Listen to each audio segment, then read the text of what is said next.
Is Kyle Whittingham about to retire? Is he about to coach his last season? That is JT Wistrcill of Locked On Utes here to help me answer that question. They named Morgan Scalley publicly the head coach in waiting. Pete Thamel first reported, at least that I saw, and that makes me think, JT, there are no more than 2 seasons of Utah football being coached by Kyle Whittingham. And you would be correct in that. I honestly feel I wouldn't be shocked to see Kyle Whittingham hang it up after this year, right? I mean, there's a lot of interesting factors that go into that. Kyle Whittingham has kind of said before he doesn't want to coach past a certain age. He's creeping up on that age at 65. Look, this also feels like the kind of right time for him to exit in terms of Utah will turn over a lot after this year. Cam Rising came back for this year. Brant Kuithe came back for this year. And that's just scratching the surface of Utah guys who were a part of both of the Pac-12 championship teams. I expect a lot to change after this year for Utah's roster. I think a lot of guys will depart. He's helped them navigate the transition from Pac-12 to the Big 12. It makes a lot of sense why Kyle Whittingham might feel like now is the time. 20 years is a long time of anything, and especially running a college football program. And I think it wears on you. And there are many coaches who are even older than Kyle Whittingham, but those are coaches who have been waiting for the opportunity to earn that head coaching job versus Kyle's been doing it for a long time now. The game has also changed, the recruiting game. And while he's adapted to it well, I can't imagine an old school coach like him loves the state of the game. So all those factors lead me to believe that he very well could walk away after this year. And I agree with what you said. I would be shocked if 3 years from now he's still coaching Utah. Yeah, and maybe, him coming back for another year depends on whether Cam Rising could get, an 8th year of eligibility, which I have seen is possible, but not assured at this point in time. Is it that simple, though, that Kyle Whittingham is just getting up there in age, and he said, well, I'm getting close to 65, doesn't want to coach past that time or during that time? Is it that set? Like, do you think there is anything football-wise beyond, the individual team afoot? Because certainly Utah is capable of recruiting solidly, but not at an elite level that we've seen. They get guys in the portal, or they don't pull the best guys in the portal. Do you think that there is an element of this for him where he looks at the landscape and says 2 things? Number 1, this is not what I'm used to as a head coach. This is too much new information. But number 2, I feel like we're going to become less competitive rather than more competitive, even in a weaker conference? I don't feel that's the case. I think he feels good about the state and the direction of the program. I actually think a large reason this is happening is what a good coach Morgan Scalley is. USC has tried to pry him away. A couple years ago when Urban Meyer went to the NFL, he wanted Morgan to come to the NFL with him. A lot of people have wanted Morgan Scalley. So I think this serves in twofold. Number 1, it compensates Morgan more to stay at Utah. And I also think number 2, you mentioned recruiting. So now those recruits, when they walk in and go, Coach Witt, are you going to guarantee me you'll be here for 3 years? He's going to go, no, but my hand-picked replacement will be, who's been on staff for 17 years after this year, who's learned everything from me, who's going to keep the culture and everything in place. I don't think this is about the future of Utah football. I actually think that Utah's in a strong position. You have a 4-star quarterback in the room coming up who's the brother of an NFL guy. Like, he has sky-high potential, I think, still. The Big 12, I just don't think it's as strong as the Pac-12 was last year. And I think Utah year in and year out will be competing for conference titles because they should continue to recruit well. This recruiting class is still on par for some of those early ones they won when they were getting to conference championship games and doing all of that. So I do believe this is more just Kyle Whittingham being burnt out than it is him feeling like, it's a shaky ship with Utah right now. I mean, they just landed a 4-star linebacker like 2 weeks ago. Yeah.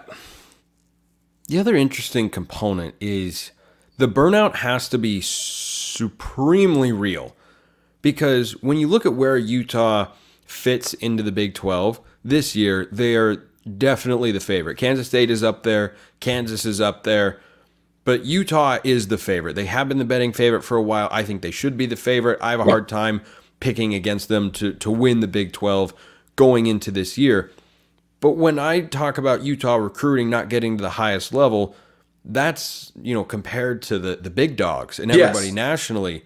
If you look at the Big 12, you don't have those big-time recruiting powers. I've heard Josh Pate describe the Big 12 is, quote unquote, America's football conference because they don't have a bunch of teams aside from Colorado. They're, building a majority of their roster through the portal, and they aren't going crazy with NIL, and they aren't recruiting at a high level, and they aren't even going to have a team that's going to win a national championship now or in the next several years. However, it's still a fun league, and people show up. You got a lot of small towns, and people show up because that's the only game in town sometimes, and that's why college sports are so great. And I think Utah is poised to succeed even more. I mean, when they had a healthy starting quarterback, this is a Utah program that in 4 consecutive full seasons of college football played for the Pac-12 championship and won it twice. And I think this league is a lot more gettable. Certainly it has gotten stronger with the addition of the new schools, particularly from the Pac-12. And if Colorado keeps building itself up, then it gets even stronger. But that's what surprises me, I think, the most. Like Nick Saban, you knew one day this was going to happen, but then once you hear that this is actually going to be a thing, it kind of catches you off guard. It definitely does, and it doesn't. I got to mention one of the strangest things about this whole head coach in waiting thing. This was signed November 23, 2023. They've kept it in-house this long. There have been lots of rumors and rumblings, and the Morgan had this time. They stopped that from leaking for 7 months.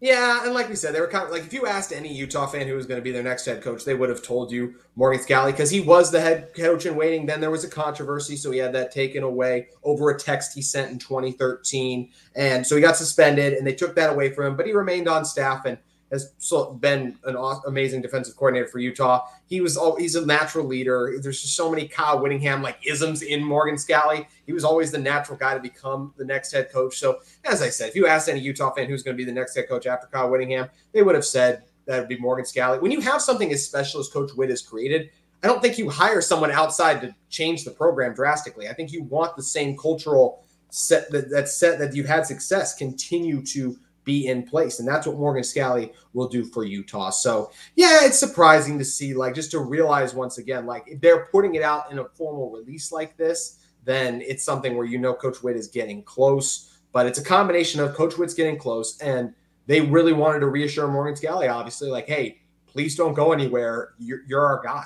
We want you to be the next head coach. So I think those two things pairing together are why we see this announcement coming out now. It's very Utah that it took this long for it to get out, but I do think it's best for all parties involved. And I do believe that there might be a slight drop off with Morgan Scalley, but I still expect Utah to be one of the top 15 programs in college football and will be year in and year out among the best in the Big 12. Yeah, it feels more Marcus Freeman at Notre Dame or Ryan Day at Ohio State than it does Zach Arnett at Mississippi State. Because, as you mentioned, you have these long established cultures with coaches that, have a track record of success and have a uniquely identifiable culture. And maybe there are other teams that kind of replicate it. But you know what Utah football is year in and year out. They look the same now as they did 5, 6, 10, 15 years ago. They really haven't tried to reinvent the wheel. They know what their formula is, and certainly Scalley understands that. Real quick, I'll get you out of here on this, JT.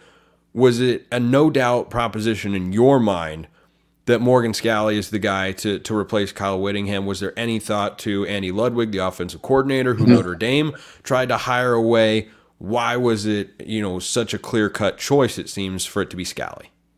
Morgan Scalley is just more of a leader to me of a team than an Andy Ludwig. I think Andy Ludwig likes to just run his offense, not have to deal with everything a head coach has to deal with. Morgan's personality, his leadership style, his success, I just think it lends itself to being the face of a program a lot. Morgan's had a ton of recruiting success. He's passionate about recruiting too. He's done a great job recruiting Texas, which becomes even more important now that you're in the Big 12. So those leadership qualities, the success that he's had defensively, just always seemed to make him, and just once again, he has been pursued so heavily several times that it's a hot commodity. There's a lot of people that see a great head coach in him because of what he's learned under Kyle Whittingham, on top of the own unique factors from his leadership style, his coaching style. We're talking about a guy in Morgan Scalley who has helped this Utah defense become top 5 nationally ranked in rush defense in 2018, 19, and 2023. And a lot of those guys are back, so they'll have a chance to do it again this year. So he's an elite defensive mind who he's done, if you were looking for how to try to contain Caleb Williams, you can't stop him.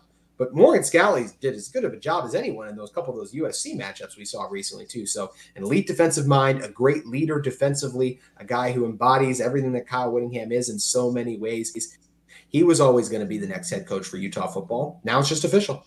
In Williams' defense, he put up 42 points in one of those games, and in another one, he was a little bit hobbled. But no, I'm not casting dispersions at Morgan Scalley. That's why I said contain, because even the game he put up 42, the offense wasn't the same in the second half. That's all I'm saying is he helped slow him down. But you're right. I mean, Caleb is incredible. Yeah, Caleb is very, very good. JT Wistrcill locked on Utes. Everything you need for Utah football and athletics writ large. Go check him out. JT, appreciate the time.